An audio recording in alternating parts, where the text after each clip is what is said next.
Hello दोस्तों, नमस्कार। स्वागत है एक बार फिर से आप सभी के अपने प्रिय चैनल पर। दोस्तों आपको बता दें जो अभी की सबसे बड़ी खबर आ रही है, जहां पर अफगानिस्तान से अमेरिकी हथियार मंगवा रहा है पाकिस्तान। भारत के खिलाफ तालिबान खान की बड़ी साजिश। जी हां दोस्तों, अभी की सबसे बड़ी और ब्रेकिंग न्यूज आपको बताने वाले हम, साथ ही आगे बताएंगे जहां पर चीन के भूटान में इमारत बनाने से आखिर क्या भारत को परेशान होना चाहिए, हाँ या नहीं, बताएंगे दोस्तों आपको इसकी बड़ी जानकारी। साथ ही बताएंगे जहां पर यूनाइटेड किंगडम सरकार का बड़ा दावा, बीजिंग ओलंपिक में भाग लेने नहीं जाएंगे ब्रिटिश के मंत्री। जी हाँ दोस्तों, बताएंगे इसके पीछे का सबसे बड़ा कारण क्या है दोस्तों। साथ ही आगे बताएंगे आपको जहां पर राजनाथ सिंह ने उत्तर प्रदेश चुनाव को लेकर बड़ी बात कह दी है। कहा है ना बुआ चाहिए ना बबुआ, उत्तर प्रदेश को तो सिर्फ बाबा चाहिए। जी हाँ दोस्तों, बड़ी बात है, बड़ी खबर। साथ ही आपके फायदे की खबर भी बताएंगे, जहां पर 1 दिसंबर से बदल जाएंगे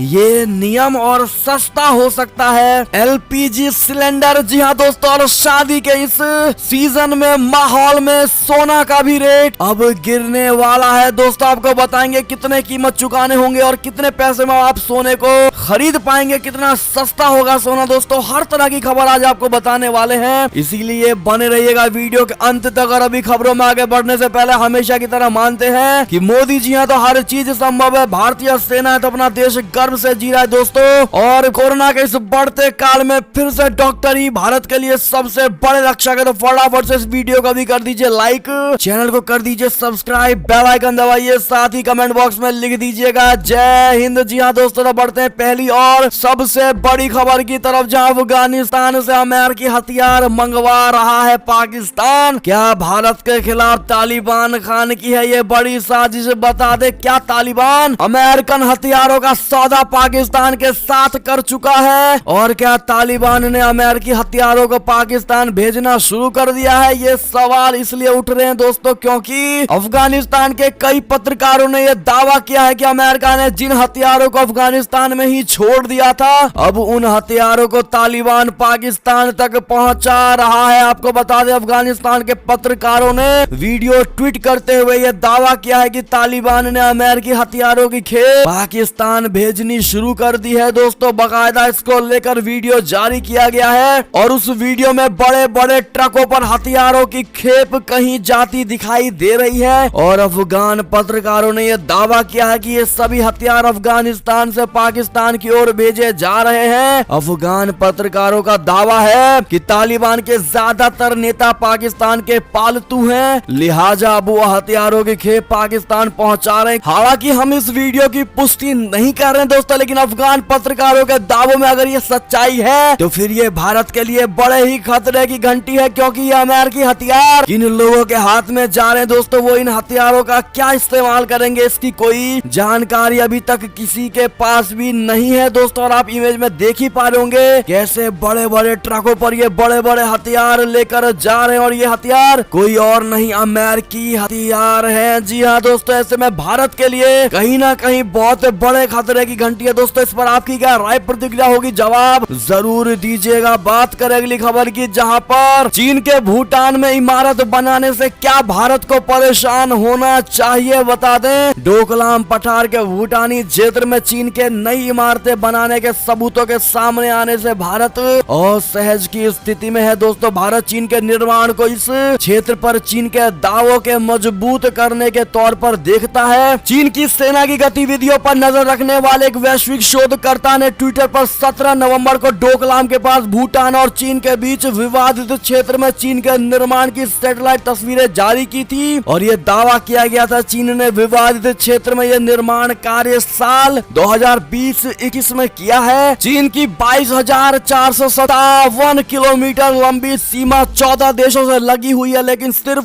भारत और भूटान के साथ ही उसका सीमा विवाद है। जी हाँ दोस्तों, ऐसे में ये दो अहम बड़े सवाल खड़े होते हैं दोस्तों कि क्या भारत के पक्ष में है डोकलाम के हालात, क्या OBOR पर भारत के रुख का नतीजा है डोकलाम। जी हाँ दोस्तों, ऐसे में आपकी क्या राय सुझाव होगी इस पर बताइएगा जरूर। क्या लगता है आपको, जवाब देना बिल्कुल मत भूलिएगा दोस्तों। इसी के साथ बढ़ते हैं अगली बड़ी खबर की तरफ, जहां पर यूनाइटेड किंगडम सरकार यानी ब्रिटेन सरकार का बड़ा दावा, बीजिंग ओलंपिक में में भाग लेने नहीं जाएंगे ब्रिटिश के मंत्री। बता दे चीन को लेकर ब्रिटेन सरकार ने ये स्पष्ट कर दिया है कि उसके मंत्रियों के बीजिंग शीतकालीन ओलंपिक में भाग लेने की कोई योजना नहीं है। हाउस ऑफ कॉमन्स के यूके लीडर जैकब रीस-मोग ने गुरुवार को पुष्टि की है कि बीजिंग 2022 शीतकालीन ओलंपिक में भाग लेने के लिए यूके सरकार के मंत्रियों के लिए कोई टिकट बुक नहीं किया गया है। और ये घोषणा सर इयान डंकन स्मिथ सांसद चीन पर क्रॉस पार्टी अंतर संसदीय गठबंधन यानी आईपैक के सह अध्यक्ष के एक सवाल के जवाब में की गई है कि क्या यूके सरकार बीजिंग शीतकालीन ओलंपिक के राजनयिक बहिष्कार की घोषणा करेगी। बात करें अगली खबर की, जहां पर नेपाल के पूर्व प्रधानमंत्री के बिगड़े बोल। कहा वार्ता के जरिए भारत से वापस ले लेंगे लिपुलेख, काला पानी और लिम्पिया धुरा का क्षेत्र। जी हां दोस्तों, नेपाल के पूर्व प्रधानमंत्री और मुख्य विपक्षी दल सीपीएन यूएमएल के अध्यक्ष केपी शर्मा ओली ने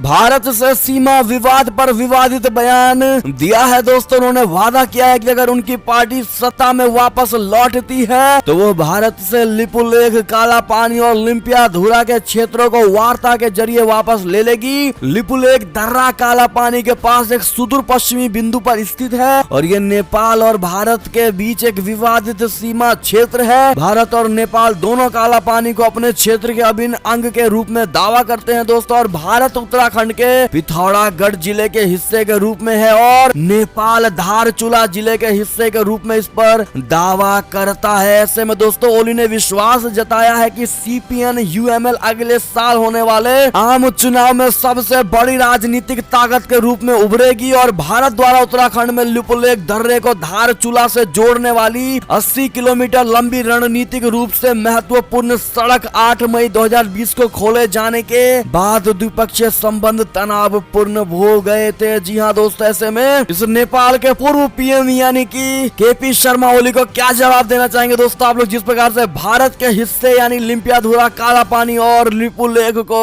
अपना बताने की कोशिश की जा रही है दोस्तों और उनको भारत से छीनने की कोशिश करेगा ये केपी शर्मा ओली, वहाँ के पूर्व प्रधानमंत्री। इस पर आप अपनी राय जरूर दीजिएगा दोस्तों। अगर आप भी मानते हैं कि कहीं ना कहीं ये सपना ही बनकर रह जाएगा केपी शर्मा ओली के लिए तो जवाब जरूर दीजिएगा। बात करें दोस्तों अगली बड़ी खबर की, जहां पर चीन की धमकी के बावजूद ताइवान पहुंच गए अमेरिकी सांसद।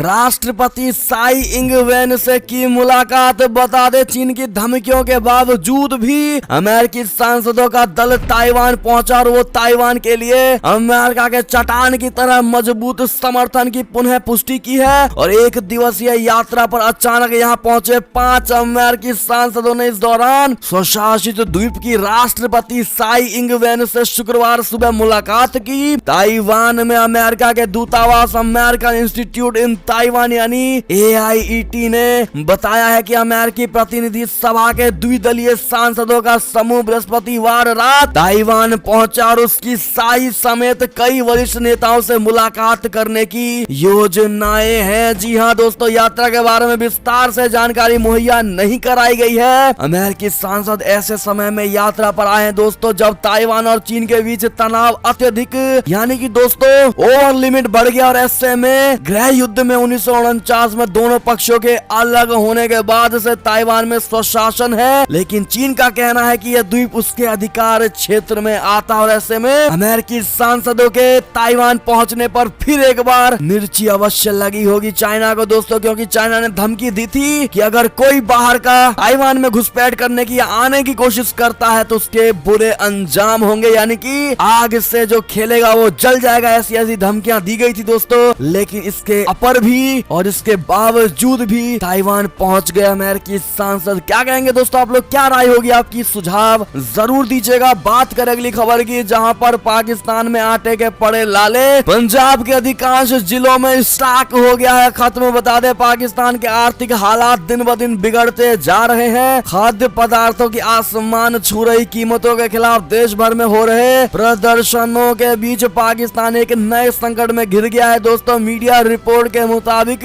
इमरान खान सरकार की नीतियों के कारण पाकिस्तान के पंजाब में आटे की किल्लत पैदा हो गई है। खाद्य विभाग ने बताया है कि प्रांत के अधिकांश जिलों में भंडार खत्म हो चुका और नई फसल आने में अभी 4 से 5 महीने की देरी है। है दोस्तों। कृषि विशेषज्ञों का कहना है कि प्रति एकड़ गेहूं उत्पादन बढ़ाने में विफलता, गेहूं खरीद में सरकार के स्तर पर भ्रष्टाचार और प्रबंधन एवं भंडारण में कमी ने देश में आटे की किल्लत पैदा कर डाली है। आपको बता दें इसी से जुड़ी जो अगली बड़ी खबर आ रही है, जहां पर कंगाल पाकिस्तान सऊदी अरब से जल्द लेगा $3 अरब का कर्ज ताकि केंद्रीय बैंक में रहे पैसा। जी हाँ दोस्तों, नकद राशि नहीं होने से पाकिस्तान कंगाल हो चुका है दोस्तों, और हालात ये हो गया है कि देश की केंद्रीय बैंक के पास भी नकदी नहीं है। ऐसे में उसने अपने बड़े मददगार सऊदी अरब से $3 अरब का कर्ज लिया है दोस्तों। और मीडिया रिपोर्ट में कहा गया है कि शनिवार को इमरान खान मंत्रिमंडल ने सऊदी अरब से कर्ज लेने के एक समझौते को मंजूरी दे डाली है ताकि देश की केंद्रीय बैंक में ये पैसा यानी डॉलर के रूप में पैसा रखा जा सके। पाकिस्तान की जियो न्यूज ने एक खबर दी है कि सऊदी सरकार ने स्टेट बैंक ऑफ पाकिस्तान यानी SBP में रिजर्व बतौर $3 अरब देने का वादा किया है, और इमरान सरकार द्वारा किए गए समझौते के अनुसार ये पैसा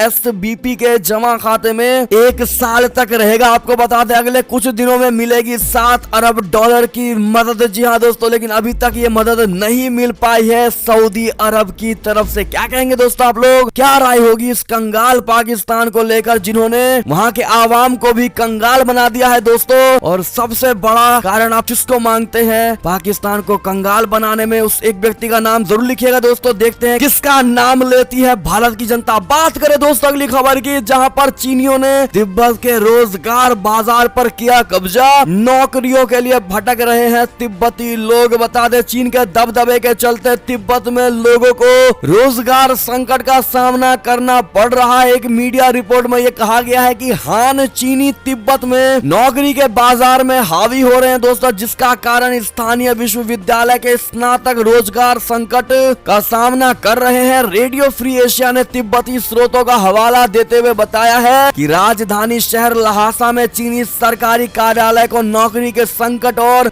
सुरक्षा के संबंध में तिब्बती विश्वविद्यालय के स्नातकों की शिकायतों में बढ़ोतरी हुई है। और रिपोर्ट के अनुसार हान चीनी अपना दबदबा बढ़ा रहे हैं दोस्तों, और क्षेत्र में सार्वजनिक क्षेत्र के रोजगार सहित स्थानीय बाजार पर कब्जा कर रहे हैं। बढ़ते अगली खबर की तरफ दोस्तों, जहां पर लेबनान से जुड़ी खबर, जहां बिगड़ती अर्थव्यवस्था और राजनीतिक गतिरोध के बीच प्रदर्शनकारी मंत्रालय में घुस गए और वहां पर की ताबड़तोड़ तोड़-फोड़। जी हाँ दोस्तों, लेबनान में बिगड़ती अर्थव्यवस्था और राजनीतिक गतिरोध के बीच देश की मुद्रा नए निचले स्तर पर पहुंच गई है। लेबनान में बिगड़ती अर्थव्यवस्था से बिगड़ते आर्थिक हालात का विरोध करने के लिए प्रदर्शनकारियों के एक छोटे समूह ने शुक्रवार को तड़के बेरूत में एक मंत्रालय की इमारत में घुसकर तोड़फोड़ की और इसके एक मुख्य कमरे से राष्ट्रपति की तस्वीर हटा डाली। अगली खबर की बात करें, जहां पर ऋण चुकाने में विफल रहे युगांडा का प्रमुख हवाई अड्डा चीन का हो गया है दोस्तों। बता दें युगांडा सरकार ने कर्ज चुकाने में विफल रहने के कारण अपना प्रमुख हवाई अड्डा चीन के हाथों गवा दिया है। अफ्रीकी मीडिया की रिपोर्ट से ये जानकारी मिली है दोस्तों। ऐसे में सही कहा गया है दोस्तों, चाइना सिर्फ दोस्ती अंतरराष्ट्रीय रिश्तों के लिए नहीं रखता है दोस्तों, बल्कि किसी भी देश को कर्ज में डुबा करके उसके हिस्से को अपनाने की मंशा रखता है ये चाइना। क्या जवाब देंगे इस पर, आपकी क्या राय होगी बताइएगा जरूर। चलते हैं अगली खबर की तरफ, लेकिन जिन भाइयों और बहनों ने अभी तक इस वीडियो को लाइक नहीं किया दोस्तों, आपसे रिक्वेस्ट हमारी मेहनत को सफल करने के लिए एक लाइक अवश्य कर दीजिएगा। बात करें अगली खबर की, जहां पर बीच समंदर में टकराए 2 सबसे बड़े जहाज, अब इस खतरे की जताई जा रही है भारी आशंका। बता दें आपको कि गुजरात में 26 नवंबर की रात कच्छ की खाड़ी में MV एविएटर और एटलांटिक ग्रेस नाम के 2 वाणिज्यिक पोतों यानी कमर्शियल शिप्स के बीच टक्कर हो गई दोस्तों। इस दौरान किसी के हताहत होने या तेल रिसाव होने की कोई सूचना नहीं मिली है। जी हाँ दोस्तों, अगली खबर की बात करें, जहां चीन के आगे WHO का दंड प्रणाम, शी जिनपिंग के लिए क्या कोरोना वेरिएंट के नामकरण का नियम तोड़ा। जी हाँ दोस्तों, कोरोना वायरस की उत्पत्ति और चीन का साथ देने के आरोपों में पहले ही घिरी WHO ने एक बार फिर चीन के सामने सरेंडर कर दिया है। अफ्रीकी देश बोत्सवाना में कोरोना वायरस के नए वेरिएंट के नामकरण को लेकर WHO ने एक बार फिर से चीन के आगे घुटने टेक दिए हैं दोस्तों। आपको बता दें जो अगली बड़ी खबर आ रही है, जहां कोरोना के नए वेरिएंट ने बढ़ाई भारत देश की टेंशन। हाई लेवल मीटिंग में प्रधानमंत्री मोदी जी ने अफसरों को दिए हैं ये निर्देश। बता दें दक्षिण अफ्रीका में कोरोना वायरस के नए स्वरूप का पता चलने और इसे लेकर दुनिया भर में पैदा हुई आशंकाओं के बीच प्रधानमंत्री नरेंद्र मोदी ने इसके मद्देनजर प्रोएक्टिव रहने की आवश्यकता पर बल दिया है और पीएम मोदी ने कहा है कि लोगों को अधिक सतर्क रहने और मास्क पहनने व उचित दूरी सहित बचाव के सभी अन्य उपायों का पालन करने की जरूरत है। देश में कोविड-19 की ताजा स्थिति और जारी टीकाकरण अभियान की समीक्षा के लिए प्रधानमंत्री ने शीर्ष अधिकारियों के साथ एक अहम बैठक की। लगभग 2 घंटे चली इस बैठक के दौरान अधिकारियों ने प्रधानमंत्री को कोरोना वायरस के नए स्वरूप ओमिक्रॉन के पाए जाने से पैदा हुई चिंताओं और तमाम देशों में इसके प्रभाव से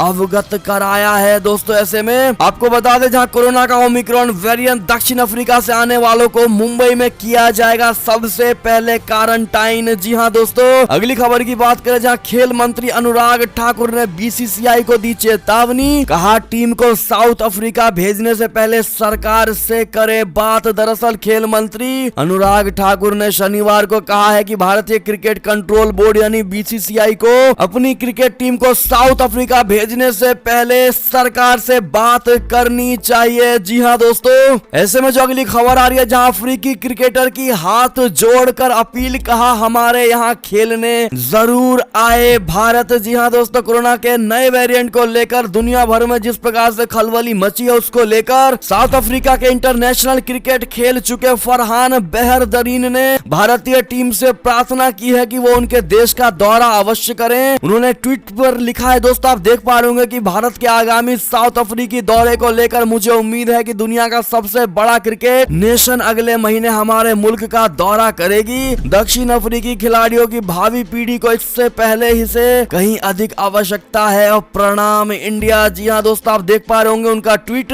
ऐसे में आपको क्या लगता है, अपना जान पहले देखना चाहिए दोस्तों, अपने स्वास्थ्य को पहले देखना चाहिए, या फिर इनके हाथ जोड़ने पर हमें साउथ अफ्रीका चले जाना चाहिए? आपकी राय सुझाव क्या होगी, देखते हैं क्या कहती है भारत की जनता। अगली खबर की बात करें, जहां पर न बुआ चाहिए न बबुआ, उत्तर प्रदेश को तो सिर्फ बाबा चाहिए। जी हाँ दोस्तों, राजनाथ सिंह ने बड़ा ऐलान कर दिया है। बता दें, उत्तर प्रदेश में आगामी विधानसभा चुनाव को लेकर सियासी पारा चढ़ता जा रहा है। दोस्तों बीजेपी ने व्यू रचना कर दिग्गजों को मैदान में उतार दिया है। भारतीय जनता पार्टी के पूर्व अध्यक्ष और मौजूदा रक्षा मंत्री राजनाथ सिंह भी लगातार रैलियां कर विपक्ष पर निशाना साध रहे हैं। राजनाथ सिंह ने समाजवादी पार्टी अध्यक्ष अखिलेश यादव और बहुजन समाज पार्टी प्रमुख मायावती का बिना नाम लिए निशाना साधा है। दोस्तों आपको बता दें कि राजनाथ सिंह ने कहा कि उत्तर प्रदेश को न बुआ चाहिए न बबुआ चाहिए, बल्कि उत्तर प्रदेश को तो सिर्फ और सिर्फ बाबा चाहिए। और इसी दौरान उन्होंने पीएम नरेंद्र मोदी जी और सीएम योगी जी के वायरल फोटो का जिक्र करते हुए कहा कि हाल ही में योगी जी ने एक फोटो ट्वीट किया था, जिसमें मोदी जी उनके कंधे पर हाथ रखकर उन्हें कुछ बता रहे थे। उन्होंने कहा कि योगी जी जमकर बैटिंग करो, पूरी मजबूती से खेलो,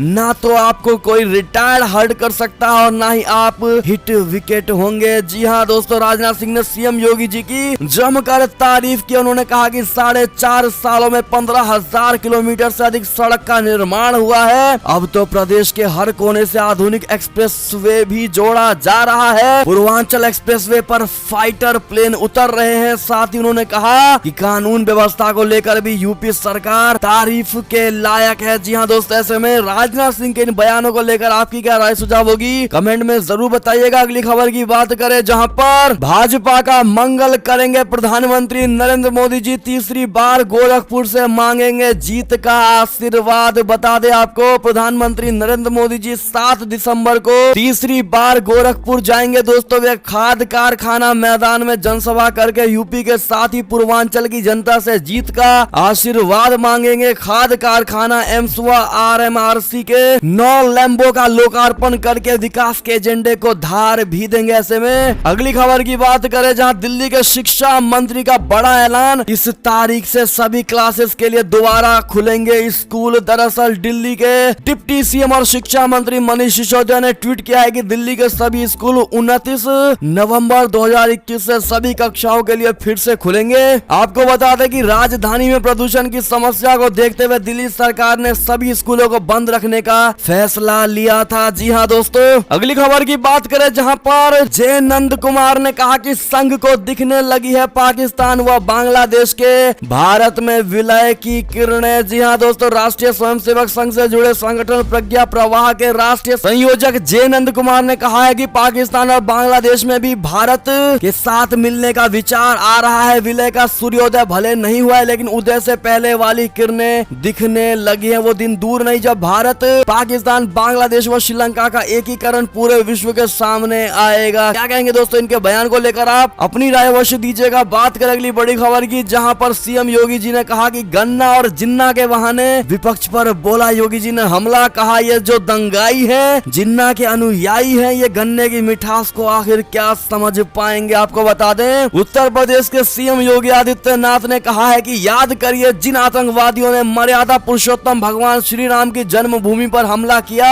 उन आतंकवादियों के मुकदमे को बड़े बेशर्मी के साथ वापस लेने का कार्य पिछली सरकार ने किया है। उन्होंने आगे कहा कि ये जो दंगाई है, जिन्ना के अनुयायी है, ये गन्ने की मिठास को क्या समझ पाएंगे? उन लोगों को जिन्ना पर कितना विश्वास है। वो लोग दंगे करवाते थे, किसानों को तबाह करते थे और आस्था पर प्रहार करते थे। जी हाँ दोस्तों, बड़ी बात और बड़ा प्रहार योगी जी ने विपक्ष पर किया है। दोस्तों आप कहेंगे, इस पर आपकी क्या राय होगी बताइएगा जरूर। अगली खबर की बात करें, जहां पर दिल्ली में प्रदूषण को देखते हुए 30 नवंबर तक ट्रकों की एंट्री पर बैन लगा दिया गया है। दोस्तों सिर्फ इन वाहनों को ही मिलेगी अनुमति। आपको बता दें, विभाग के आदेश के मुताबिक गैर जरूरी चीजों को ले जाने वाले ट्रकों को 30 नवंबर तक दिल्ली में अनुमति नहीं मिलेगी। इसके अलावा जरूरी सामान, मेडिकल सुविधाएं जैसे सामान लेकर आने वाले ट्रकों को और सीएनजी इलेक्ट्रिक ट्रकों को ही दिल्ली में प्रवेश दिया जाएगा। बढ़ते अगली खबर की तरफ, जहां पर राशन कार्ड धारकों के लिए बड़ी खुशखबरी, अब आपको फ्री में मिलेगा दुगना राशन। कैसे? बता दें कि राशन कार्ड धारकों के लिए बड़ी अच्छी खबर है। अब राशन कार्ड होल्डर्स को दुगना फ्री राशन मिलेगा। दोस्तों प्रधानमंत्री गरीब कल्याण योजना के तहत मार्च 2022 तक मुफ्त राशन वितरण अभियान को बढ़ा दिया गया और इसके बाद उत्तर प्रदेश में 15 करोड़ से ज्यादा राशन कार्ड धारकों को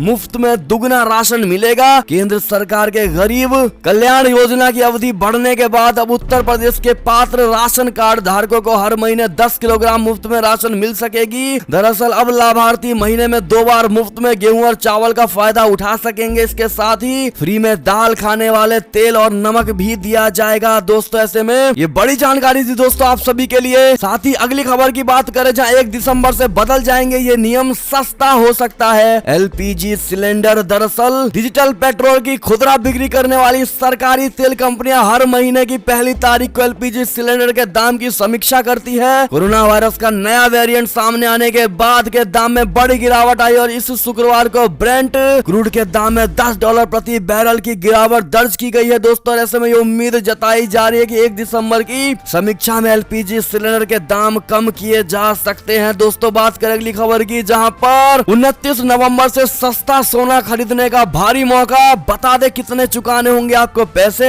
सरकार ने सॉवरेन गोल्ड ब्रांड्स यानी 2021-22 के सब्सक्रिप्शन के लिए खुलने की तारीखों का ऐलान किया है। सीरीज 29 नवंबर से 3 दिसंबर की अवधि के दौरान 5 दिन सब्सक्रिप्शन के लिए खुली रहेगी और भारतीय रिजर्व बैंक भारत सरकार की ओर से ब्रांड्स को जारी करेगा। आपको बता दें, सब्सक्रिप्शन की अवधि के दौरान ब्रांड का इश्यू प्राइस 4,791 रुपए प्रति ग्राम तय किया गया और ये प्राइस आरबीआई द्वारा जारी नोटिफिकेशन के मुताबिक है। दोस्तों ऐसे में ये लॉन्च स्कीम 2015 में की गई थी और ऐसे में ये बड़ी जानकारी हमने आपको दी है दोस्तों। और ये थी अब तक की सारी बड़ी खबरें। आपको हमारी खबर कैसी लगी? आशा करता हूँ दोस्तों बहुत अच्छी लगी होगी। अगर थोड़ी भी अच्छी लगी है तो इस वीडियो को भी अपने भाई बंधुओं में व्हाट्सएप, फेसबुक, ट्विटर के जरिए पूरे भारत में शेयर करना बिल्कुल मत भूलिएगा दोस्तों। और अभी कर दीजिए इस वीडियो को लाइक, चैनल को कर दीजिए सब्सक्राइब, बेल आइकन दबाइए, साथ ही कमेंट बॉक्स में लिख दीजिएगा जय हिंद जय भारत। तो मिलते हैं आप अगली बड़ी खबर में, तब तक अपना ख्याल रखिएगा। बहुत बहुत धन्यवाद दोस्तों साथ देने के लिए, साथ बने रहने के लिए। जय हिंद, वंदे मातरम।